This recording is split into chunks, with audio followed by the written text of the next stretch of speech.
से उनका आह्वान कीजिए, वो आए हमें आशीर्वचन दें। डॉक्टर दिनेश शर्मा।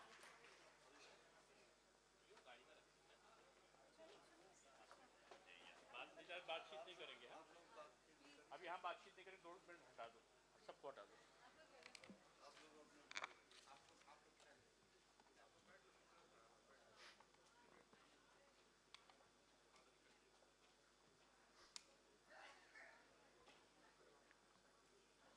मंच पर विराजित आज के कार्यक्रम के सम्मानित अध्यक्ष श्री अखिलेश जी, भाषा विभाग के सम्मानित अपर मुख्य सचिव आदरणीय जितेंद्र कुमार जी, अपर मुख्य सचिव उच्च शिक्षा आदरणीय अग्रवाल साहब, विद्या भारती के सम्मानित पदाधिकारी आदरणीय प्रोफेसर जयशंकर पांडे जी, महामंत्री आदरणीय सीमा जी और विशेष सचिव नगर विकास तथा सीमा गुप्ता जी, सम्मानित महामंत्री और उपस्थित सभी महानुभाव। जरा बहन जी बीच से बैठ जाओ आप लोग। हाँ, कार्यक्रम कितना गरिमापूर्ण है, उसमें गरिमा पे ठेस नहीं पहुंचनी चाहिए। आदरणीय अखिलेश जी ने बड़ा अच्छा संचालन किया है और संचालन के समय मुझे डर लग रहा था। वो कह रहे थे कि लाखों के इनामी, तो लाखों का इनामी तो उनको बोलना चाहिए थे लेखन के लोग, लाखों के इनामी लोग। लेकिन ठीक है, आपके संचालन में ये वर्तमान को भूत बना देते हैं। अभी एक अधिकारी, मैं हीरालाल जी को जानता था, वो वर्तमान है, लेकिन उन्होंने कहा रिटायर्ड। लेकिन मुझे पता था कि वो रिटायर्ड भी होंगे तो भी टायर्ड नहीं होंगे। उन्होंने एक साहित्यकार का नाम लिया और पुकारा मानव, तो मुझे लगा कि अभी मानव आए हैं, उसके बाद कोई और आने की संभावना है। लेकिन लेखनी एक बड़ा हथियार होता है और उसके इस महत्वपूर्ण कार्यक्रम में मैं समझता हूं कि इतना अच्छा संयोजित किया इन्होंने। मैं बहुत सारे कार्यक्रम में जाता हूं और दुनिया के तमाम देशों में बहुत सारे कार्यक्रम में गया हूं। मुझे एक अनुभव है, मैं सबसे कहता हूं भैया देखो, ये इनाम जिनको पुरस्कार देना है इनको सबसे बाद में देना, नहीं तो पुरस्कार सबसे पहले पाएंगे तो सबसे पहले अपने घर पे वापस जाएंगे। लेकिन यहाँ पर पुरस्कार पाने के बाद आप लोग यहाँ पर रुके, मुझे इन्होंने टोपी पहनाई। पहली बार कर्मचारी नेताओं को पहना रहा और नेता बाद में कर्मचारी को पहना रहा है। लेकिन है, सारे अच्छे कार्यक्रम हैं और इसमें काव्य भी है, भी काव्य सम्मेलन है। लेकिन मैं उत्तर प्रदेश सरकार का साधुवाद दूंगा और खासतौर से भाषा विभाग के अपर मुख्य सचिव को 1-1 लाख के पुरस्कार जितने हमारे कर्मचारी बंधुओं को दिए गए हैं, आज उनका अंतर्मन साधुवाद दे रहा होगा कि उनकी जो मेहनत था उसको आज इस संगठन ने उसको पहचाना। राज्य कर्मचारी साहित्य संस्थान उत्तर प्रदेश, मुझे पता है कि पहले 75,000 रुपये का पुरस्कार था और मुझे प्रसून जी ने बताया कि अब ये 1 लाख का कर दिया गया। तो जाहिर सी बात है, आपके साथ साथ वर्तमान सरकार को भी मैं साधुवाद दूंगा 25,000 रुपये के लिए। तो सबसे बड़ी बात क्या है कि ये लेखन का कार्य ऐसा है कि जिसमें व्यक्ति कभी रिटायर नहीं होता और जैसे जैसे मैच्योरिटी आती है वैसे वैसे उसकी लेखनी में स्थिरता का भाव, गंभीरता का भाव और विभिन्न प्रकार के नए नए आयाम अपने आप में आते हैं। यानी लेखन की निरंतरता व्यक्ति को और अधिक परिपक्व बनाता है। कर्मचारी हो, अधिकारी हो, आपने अपने आप में कहा कि मैंने बहुत सारे लोगों को एकाकी जीवन बिताते देखा है।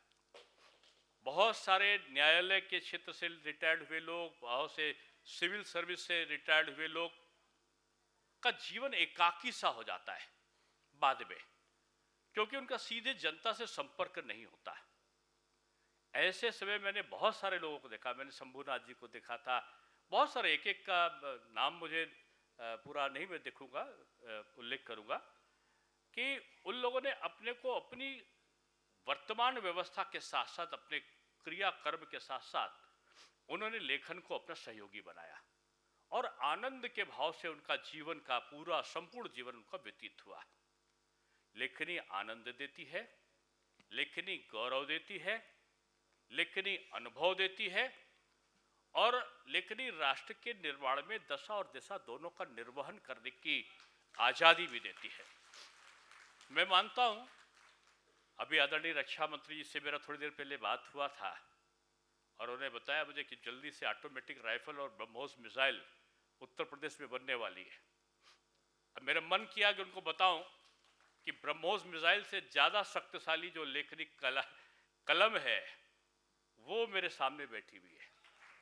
उसका प्रहार जो है वो ऑटोमेटिक राइफल से ज़्यादा है। एक शब्द कह दे अनेकों अनेक अर्थ निकलते हैं। बिहारी के दोहे होते थे और बिहारी एक शब्द कहते थे और कनक कनकते सौ गुना मादकता अधिका है, जो खाए बौरा है, जो पाए बौरा है। अब कहीं धतूरा का अर्थ है, कहीं सोने का अर्थ है, कहीं हीरे का अर्थ, अलग अलग शब्दों का तारतम्य ये लेखनी की विशेषता है। और मैं समझता हूं कि अखिलेश जी को मैंने एक रजिस्ट्रार के रूप में इस लखनऊ यूनिवर्सिटी में देखा है, एक अच्छे अधिकारी के रूप में विभिन्न विभागों में देखा है और आज भी ये शिक्षा के क्षेत्र में विशेष सचिव के रूप में काम कर रहे हैं। लेकिन इनके शब्दों का तारतम्य दिन प्रतिदिन जैसे जैसे ये बुजुर्ग होते जा रहे हैं, हालांकि इनको बुजुर्ग कह देंगे तो बुरा मान जाएंगे। आजकल आप किसी भी बुजुर्ग को बुजुर्ग कह दीजिए तो उसको लगेगा कि शायद मेरी अवस्था पूरी हो चुकी है। लेकिन बुजुर्ग ये बड़ा सम्मान का शब्द है। यानी बुजुर्ग का मतलब है आप परिपक्वता के उस अवस्था को पार कर चुके हैं जिसमें आप दूसरों को मार्गदर्शन देने की स्थिति में पहुंच गए। आज कर्मचारियों के बीच में शायद ही हम समझते उत्तर प्रदेश ही एक ऐसा प्रदेश है जिसने लेखन के क्षेत्र में कर्मचारियों को प्रोत्साहन दिया है। कर्मचारी जो लेखक होता है उसकी कोई जात नहीं होती, लेखक होता है उसका कोई धर्म नहीं होता, लेखक जो होता है उसका कोई शत्रु नहीं होता है और लेखक जो होता है उसके अंतर मन में अपने राष्ट्र के प्रति प्रेम स्वतः से जागृत होता है। तो मैं समझता हूं कि लेखक एक ऐसी पदवी है जो अनंत काल तक, जैसे मैं कहता हूं मैं विश्वविद्यालय में अध्यापक रहा हूं तो मैं अध्यापक हूं, अध्यापक रहूंगा। सेवा निवृत्त नहीं होता कोई आदमी, ये गलत शब्द बोलते हैं लोग। मैंने एक बार इसी स्थान पर, मैं बड़े विद्वत हैं आचार्य सूर्य प्रकाश दीक्षित जी, प्रोफेसर सूर्य प्रसाद दीक्षित जी, मैंने कहा ये सेवा निवृत्त क्यों कहते हैं लोग? क्या 60 साल पूरे हो गए, सेवा निवृत्त हो गए, बेचारे उदास मन लेकर घर पे जाएंगे। अभी इस लड़के की जिंदगी भर किया, अब इस लड़के का मुझे सुनना पड़ेगा। इस बहू को मैंने पूरा ब्याह के लाया था, अब उसके बनाए हुए खाने पर मुझे आश्रित होना पड़ेगा। उनके मन में जैसे आता है कि सेवा निवृत्त हो गया तो मैंने कोई पाप कर डाला।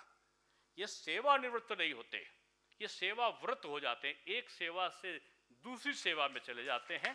तो आज पुरस्कार पाने वालों को, मैं पुरस्कार पाने वालों को बोलूंगा, जैसे मैं भीष्म जी को देख रहा था, मस्त है, हाई कोर्ट में पूरा बवाल देखते देखते भी दिल में बवाल नहीं आता, दिमाग बिल्कुल फ्री होता और लेखनी भी जमकर बोलती है। कई लोगों को मैंने देखा, हीरालाल मेरे साथ में काम किए थे और इनकी मैंने वाक्पटुता, इनका ज्ञान, मैंने ऐसे तो मैं समझता बड़ा अक्खड़ अधिकारी होंगे। मुझसे लोगों ने कहा कि साहब ये सब बहुत अक्खड़ अधिकारी हैं, लेकिन जब मैंने देखा तो विद्वता की पराकाष्ठा थी और बहुत अच्छी समझ थी, पॉजिटिव अप्रोच थी। तो ये लेखन आदमी के तीव्रता को बदलती है और आज आपने ऐसे लोगों को चुन चुन कर दिया है। मैं अमृतलाल नागर की इस नगरी में मैं समझ रहा था मैं उनके प्रतिरूप के स्वरूप इतने विद्वत जनों को यहाँ पर देख रहा हूँ। आप में से लोग जो लगातार लेखन करते रहेंगे, मैंने राम प्रकाश त्रिपाठी जी को बैठे हैं, राम प्रकाश त्रिपाठी जी पुरस्कार जब जब इनको मिलता था, ये अपने ये लेखन के कवि, आशु कवि थे, तुरंत बैठे बैठे कविता बना देते थे। लेकिन कवि जिद्दी भी होता है, ये मैंने देखा कि जिद इतनी कि झुकेंगे नहीं, कहीं अन्याय हुआ तो लिखेंगे जरूर। तो लेखक की मनोवृत्ति उसके कार्यों को परिलक्षित करती है। और मैं समझता हूं कि आज जो